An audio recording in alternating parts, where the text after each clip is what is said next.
പരമകാരുണികനായ ശ്രീനാരായണ ഗുരുദേവ തൃപ്പാദങ്ങൾക്ക് മുന്നിൽ പ്രണാമം.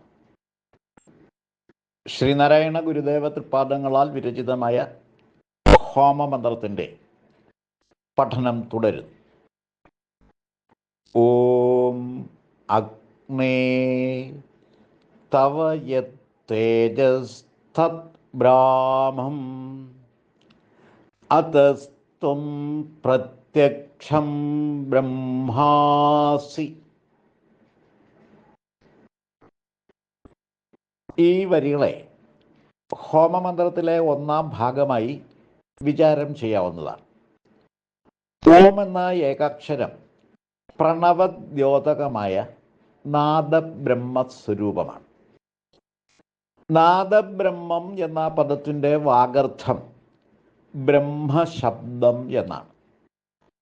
ശാബ്ദിക രൂപത്തിൽ ബ്രഹ്മത്തെ ദ്യോതിപ്പിക്കുന്ന അക്ഷരബിംബമാണ് ദേവനാഗരി ലിപിയിലുള്ള ഓങ്കാരമുദ്ര.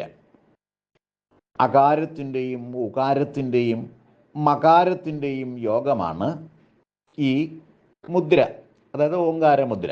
അതിനെ പ്രണവമുദ്ര എന്നും പറയും.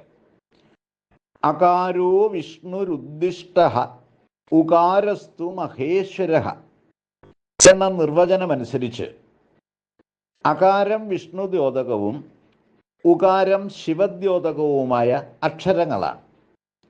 സ്ഥിതിപാലനമൂർത്തിയായ വിഷ്ണുവിൻ്റെയും സംഹാരമൂർത്തിയായ ശിവൻ്റെയും യോഗം സൃഷ്ടിന്മുഖമാണ്. സ്ഥിതിപാലനവും സംഹാരവും സമന്വയിക്കുന്നിടത്ത് സൃഷ്ടി സ്വയമേവ സംഭവിക്കുക തന്നെ ചെയ്യും. ഒരു കോഴിമുട്ട വിരിഞ്ഞ് കോഴിക്കുഞ്ഞായി ഭാവരൂപാന്തരം സംഭവിക്കുന്നത് ഉദാഹരണമാണ്. ഈ താത്വിക വൃത്തിയുടെ ബിംബ സൂചകമായി അകാര ഉകാര മകാര സംയോഗമായ ഓങ്കാരമുദ്രയെ നമുക്ക് വ്യാഖ്യാനിച്ചറിയാൻ സാധിക്കും. സൃഷ്ടിന്മുഖ സംഹാരാത്മകമായ വിശ്വത്തെ പ്രാപഞ്ചികമായയിൽ നിന്നും വിടർത്തിയെടുത്ത് സാക്ഷാത്കരിക്കുന്ന ബോധവൃത്തിയാണ് ഓങ്കാരധ്യാനം. ഓങ്കാരധ്യാനത്തോടു കൂടി സമാരംഭിക്കുന്ന അഗ്നിദേവ സംബോധനയോടുകൂടിയ ഹോമമന്ത്രോച്ചാരണത്തെ അഗ്നിതത്വ സാക്ഷാത്കാര യജ്ഞമായി വ്യാഖ്യാനിച്ചറിയേണ്ടതാണ്. ഓം അഗ്നേ, ഓങ്കാരസ്വരൂപനായ അഗ്നിദേവ, നിനക്ക് യാതൊരു തേജസ്സുണ്ടോ അത് ബ്രഹ്മ തേജസ്സാകുന്നു. അതുകൊണ്ട് നീ പ്രത്യക്ഷ ബ്രഹ്മമാകുന്നു എന്ന ധ്യാനാത്മകമായ പ്രസ്താവന വൈദിക വിധിപ്രകാരമുള്ള പ്രസ്താവം എന്ന ചടങ്ങിൻ്റെ സൂചകം കൂടിയാണ്. വൈദിക വിധിപ്രകാരമുള്ള യാഗയജ്ഞാദികളിൽ ഹോമകർമ്മം നടക്കുമ്പോൾ യാഗശാലയിൽ കർമ്മങ്ങളുടെ മേൽനോട്ടം വഹിക്കുന്ന ഒരു മുഖ്യ പുരോഹിതനുണ്ടായിരിക്കും. ബ്രഹ്മൻ എന്നാണ് യജ്ഞഭാഷയിൽ ആ പുരോഹിതൻ അറിയപ്പെടുന്നത്. ബ്രഹ്മൻ എന്ന പുരോഹിതൻ ഓങ്കാരം ഉരുവിട്ടുകൊണ്ടാണ് യജ്ഞാരംഭത്തിനുള്ള അനുമതി നൽകുന്നത്. അവിടെ യജ്ഞത്തിനു വേണ്ടി സജ്ജീകരിച്ചിട്ടുള്ള സജ്ജീകരണങ്ങളെല്ലാം വിധിപ്രകാരം തന്നെ നടത്തപ്പെട്ടിരിക്കുന്നു എന്ന സമ്മതവാചകം കൂടിയാണ് മുഖ്യ പുരോഹിതൻ്റെ ഓങ്കാരോച്ചാരണം. അത് നടന്നു കഴിഞ്ഞാൽ ഉടനെ പ്രസ്തോതാവ് എന്ന പുരോഹിതൻ യജ്ഞോദ്ദേശ്യത്തെയും യജ്ഞക്രിയകൾക്ക് പിന്നിലുള്ള പ്രതീകാർത്ഥങ്ങളെയും പറ്റി മന്ത്രരൂപേണ നടത്തുന്ന ആമുഖ വിവരണമാണ് യാഗാരംഭവേളയിൽ നടക്കുന്ന പ്രസ്താവ രൂപേണയുള്ള ഉദ്ഗാനം. ഉദ്ഗാനം എന്ന് പറഞ്ഞാൽ ഉച്ചത്തിലുള്ള ഗാനമെന്നാണ്. പ്രസ്തോതാവ് പ്രസ്താവമന്ത്രം വിധിപ്രകാരം ഉദ്ഗാനം ചെയ്തു കഴിഞ്ഞാണ് ഹോമകുണ്ഠ ജ്വലനം നടത്തുന്നത്. അഗ്നിയെ പരബ്രഹ്മമായി ഭാവന ചെയ്തുകൊണ്ട് ഹോമകുണ്ഠത്തിൽ ആവാഹിച്ചിരുത്തുന്ന പ്രതീക കർമ്മമാണ് അഗ്നികുണ്ഠത്തിൽ അഗ്നി കൊളുത്തുന്ന ചടങ്ങ്. മഹായാഗങ്ങളിൽ ഗാർഹപത്യാഗ്നിയിൽ നിന്നും പകരുന്ന ദക്ഷിണാഗ്നിയെയാണ് യജ്ഞാഗ്നിയായി തെളിയിക്കുന്നത്. അടുക്കളയിൽ കെടാതെ സൂക്ഷിക്കുന്ന അഗ്നിയാണ് ഗാർഹപത്യാഗ്നി. പ്രത്യേക തരത്തിൽ രൂപകൽപ്പന ചെയ്ത അടുപ്പിൽ യാഗവിധിപ്രകാരമുള്ള വിറക് കത്തിച്ചുണ്ടാക്കിയ കനലാണ് ഗാർഹപത്യാഗ്നി. ആ കനലിൽ നിന്ന് കൊളുത്തിയെടുത്ത അഗ്നി തെക്കിനിയിലെ കെടാവിളക്കിൽ കൊളുത്തി സൂക്ഷിക്കുന്നതാണ് ദക്ഷിണാഗ്നി. പഴയകാലത്ത് നാലുകെട്ടിൻ്റെ രൂപത്തിലായിരുന്നു വാസഗൃഹങ്ങൾ പണിഞ്ഞിരുന്നത്. അത്തരം ഗൃഹങ്ങളിൽ ചൂടിൻ്റെ നില ക്രമീകരിക്കുന്നതിന് വേണ്ടിയായിരുന്നു പൗരാണികർ അഗ്നിമൂലയിൽ കൊളുത്തിയ കെടാവിളക്ക് സൂക്ഷിച്ചിരുന്നത്. ആ കെടാവിളക്കിലെ അഗ്നി പകർന്ന് പത്നി സമേതനായ ഗൃഹസ്ഥൻ ഋത്തിക്കുകളിൽ മുഖ്യ കർമ്മിക്ക് അത് കൈമാറും. യാഗം നടത്തുന്ന കർമ്മികളുടെ സംഘത്തെയാണ് ഋത്തിക്കുകൾ എന്ന് പറയുന്നത്. ആ ഋത്തിക്കുകളിൽ ഒരു പുരോഹിതൻ അല്ലെങ്കിൽ ഒന്നിലധികം പുരോഹിതന്മാരും യജ്ഞത്തിൻ്റെ വലിപ്പമനുസരിച്ചുണ്ടാവാം. അവർ ഉദ്ഗാതാക്കളാണ്. യജ്ഞമന്ത്രങ്ങൾ അക്ഷരത്തെറ്റുകൂടാതെ അർത്ഥം ദ്യോതിപ്പിക്കുന്ന പ്രകാരത്തിൽ സ്ഫുടതയോടുകൂടി ഉച്ചത്തിൽ ചൊല്ലുന്നതിനെയാണ് ഉദ്ഗാനം എന്ന് പറയുന്നത്. ഉദ്ഗാനം പിഴച്ചുപോയാൽ ബ്രഹ്മൻ എന്ന മുഖ്യ പുരോഹിതൻ ആ ഭാഗം തിരുത്തി ഉദ്ഗാനം ചെയ്യും. ആയതിൻ്റെ താളവിന്യാസത്തിനൊത്ത് ഹവ്യാർപ്പണം നടത്തുന്ന ഋത്വിക്ക് ഗൂഢാർത്ഥവാഹികളായ മുദ്രാദികളോടുകൂടി അഗ്നികുണ്ഠത്തിൽ ഹവ്യാർപ്പണം നടത്തുന്നു. ഹവ്യദ്രവ്യം ആളി ജ്വലിക്കാനായി സ്രുവത്തിൽ കോരിയ നെയ്യും ഹോമാഗ്നിയിൽ തൂകുന്നു. പ്രത്യേകമായി രൂപകൽപ്പന ചെയ്ത് നിർമ്മിച്ചെടുത്ത നെയ്കോരിയാണ് സ്രുവം. പരികർമ്മികളായ ഋത്വിക്കുകൾ സഹായികളായും വർത്തിക്കും. ഇതാണ് മഹായാഗാദി കർമ്മങ്ങളുടെ ക്രിയാരംഗചിത്രം.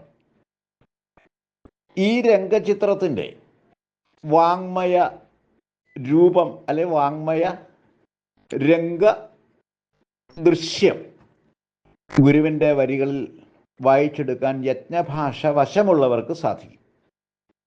ഇത്രയും കാര്യങ്ങൾ മനസ്സിലാക്കി കഴിഞ്ഞാൽ നമുക്കും ഓം അഗ്നേ തവ യത്തേജസ് തത് ബ്രാഹ്മം അതസ്ത്വം പ്രത്യക്ഷം ബ്രഹ്മാസി എന്ന് ഉദ്ഗാനം ചെയ്തുകൊണ്ട് ഹോമമന്ത്രം നടത്താവുന്നതാണ്. ഇവിടെ നമ്മൾ ഒരു കാര്യം മനസ്സിലാക്കേണ്ടത്, അഗ്നി പ്രത്യക്ഷത്തിലുള്ള ബ്രഹ്മമാകുന്നത് എങ്ങനെ എന്നുള്ള കാര്യമാണ്.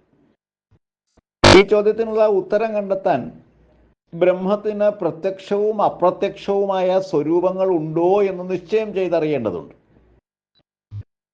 അക്ഷം പ്രതി ഗ്രഹിക്കത്തക്ക വിധം വെളിപ്പെട്ടു നിൽക്കുന്ന ബ്രഹ്മസ്വരൂപമാണ് പ്രത്യക്ഷ ബ്രഹ്മസ്വരൂപം.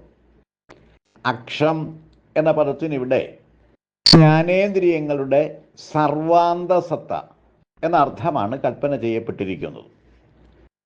ആത്മജ്യോതിസിനെ തന്നെയാണ് അക്ഷമായി ഇവിടെ പ്രയോഗിച്ചിരിക്കുന്നത്.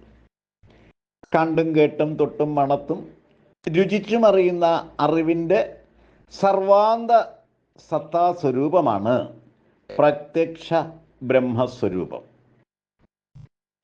ദൃശ്യസ്വരൂപം, ശ്രവണസ്വരൂപം, സ്പർശസ്വരൂപം, ഘ്രാണസ്വരൂപം, രസനാസ്വരൂപം എന്നിങ്ങനെ സ്വരൂപങ്ങളുടെ പഞ്ചകം അല്ലെങ്കിൽ സ്വരൂപ പഞ്ചകമാണ് ബ്രഹ്മത്തിൻ്റെ പ്രത്യക്ഷ സ്വരൂപമെന്ന് സാരം. ഇപ്പറഞ്ഞ അഞ്ചിൻ്റെയും ഉൽപാദനം നടക്കുന്നത് അഗ്നിപ്രഭാവത്താലാണ്. പ്രാപഞ്ചികമായ സർവ്വതിലും അവയുടെ സത്താമൂല്യമായി കുടികൊള്ളുന്ന മൂല്യമാണ് അഗ്നി. അഗ്നിമയം അല്ലാത്തതായി യാതൊന്നുമില്ല. ഇവിടെ ഒരു സംശയം സ്വാഭാവികമായും ഉയർന്നു വരുന്നു. പഞ്ചഭൂതാത്മകമായ പ്രപഞ്ചസത്തയെ പഞ്ചമഹാഭൂതങ്ങളിൽ ഒന്നു മാത്രമായ അഗ്നിയുടെ സർവാധിപ്രേരിതം എന്ന് പറയുന്നത് എങ്ങനെ സാധൂകരിക്കപ്പെടും?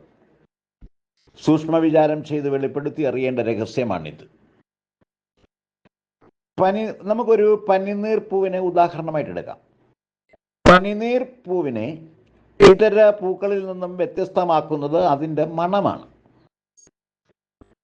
മണമറിയാൻ നമ്മെ സഹായിക്കുന്ന ഇന്ദ്രിയം മൂക്കാണ്. മൂക്ക് ശരീരാവയവം മാത്രമായിരിക്കുമ്പോൾ അതൊരു അലങ്കാരം മാത്രമാണ്. ഘ്രാണവാഹിനിയായ അന്തർനാസിക അഥവാ മൂക്കിൻ്റെ മൂക്ക് പ്രവർത്തന സജ്ജമായിരിക്കുമ്പോൾ മാത്രമേ മൂക്ക് പനിനീർപ്പൂവിൻ്റെ ഗന്ധം ഘ്രാണിക്കുകയുള്ളൂ. ഗന്ധത്തെ ഘ്രാണിക്കുന്ന കർമ്മവും ഘ്രാണഗ്രഹണവും ഘ്രാണാസ്വാദനവും ഒരേ സമയം നടന്നാൽ മാത്രമേ ആ അനുഭൂതി യാഥാർത്ഥ്യമായി തീരുകയുള്ളൂ. അനുഭൂതിയ നിർവൃതി എവിടെ നിന്നും ഉരുവപ്പെട്ട് എവിടെയാണ് അനുഭവവേദ്യമായി തീരുന്നത്? ഇന്ദ്രിയം പ്രതിയാണ് അത് സംഭവിക്കുന്നത്. ഈ അനുഭൂതി തന്നെയാണ് പ്രത്യക്ഷ ബ്രഹ്മാനുഭൂതി. അഗ്നിമയമായി ഈ അനുഭൂതിയെ എങ്ങനെ വ്യാഖ്യാനിക്കാം എന്നിനി പരിശോധിക്കാം.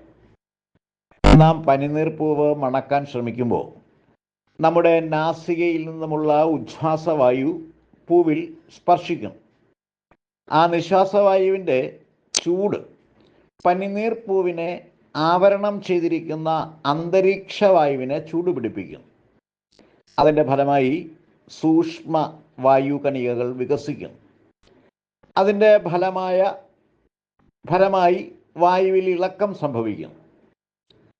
പനിനീർപ്പൂവിൻ്റെ ഗന്ധവാഹിയായ വായു നാസികയിലേക്ക് കടന്നു കയറുമ്പോൾ അത് ഘ്രാണാനുഭൂതി ഉണർത്തി ഘ്രാണിക്കുന്നവൻ്റെ ശ്വാസകോശത്തിനുള്ളിലേക്ക് കടന്നു പോകുന്നു.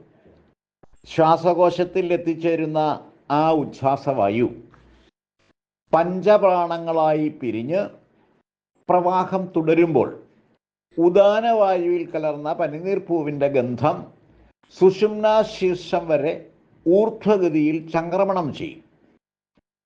മൂക്കിൻ്റെ മൂക്കായി വർത്തിക്കുന്ന ആത്മജ്യോതിസിൽ പനിനീർപ്പൂവിൻ്റെ ഗന്ധം ആനുഭൂതിക വികാരമായി പരിണാമപ്പെടുകയും ചെയ്യും. മണക്കുന്നത് ആത്മാവ് തന്നെയാണ്. ആത്മജ്യോതി പ്രഭാവം മങ്ങിയ വ്യക്തിക്ക് ഘ്രാണാനുഭൂതി ഉണ്ടാവുകയില്ല. മറ്റുള്ള ഇന്ദ്രിയാനുഭവങ്ങളുടെ കാര്യവും വ്യത്യസ്തമല്ല.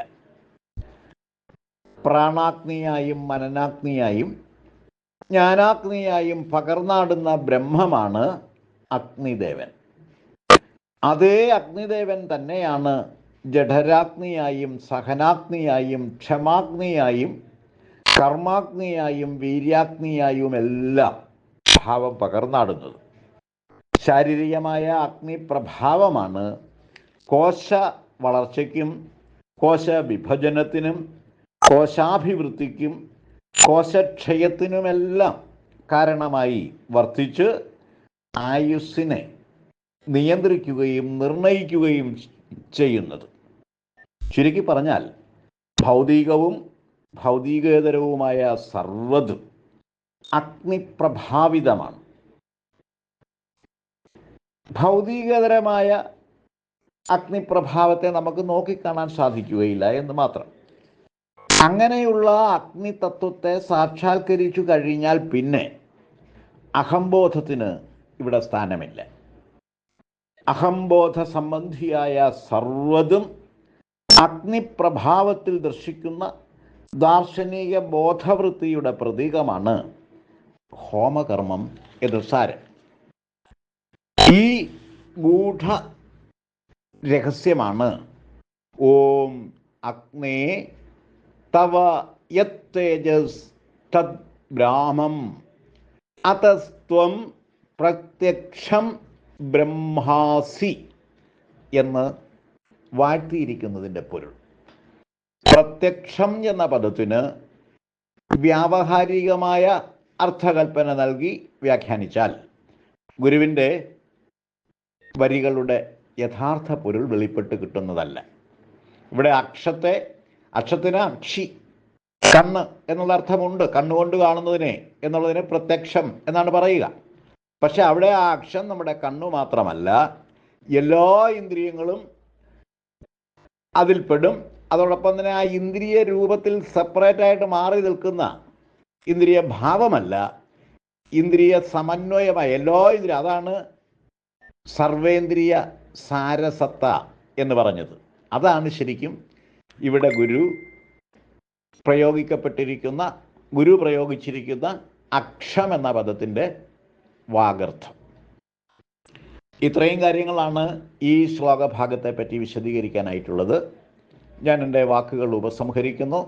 ഗുരുധർമ്മം ജയിക്കട്ടെ.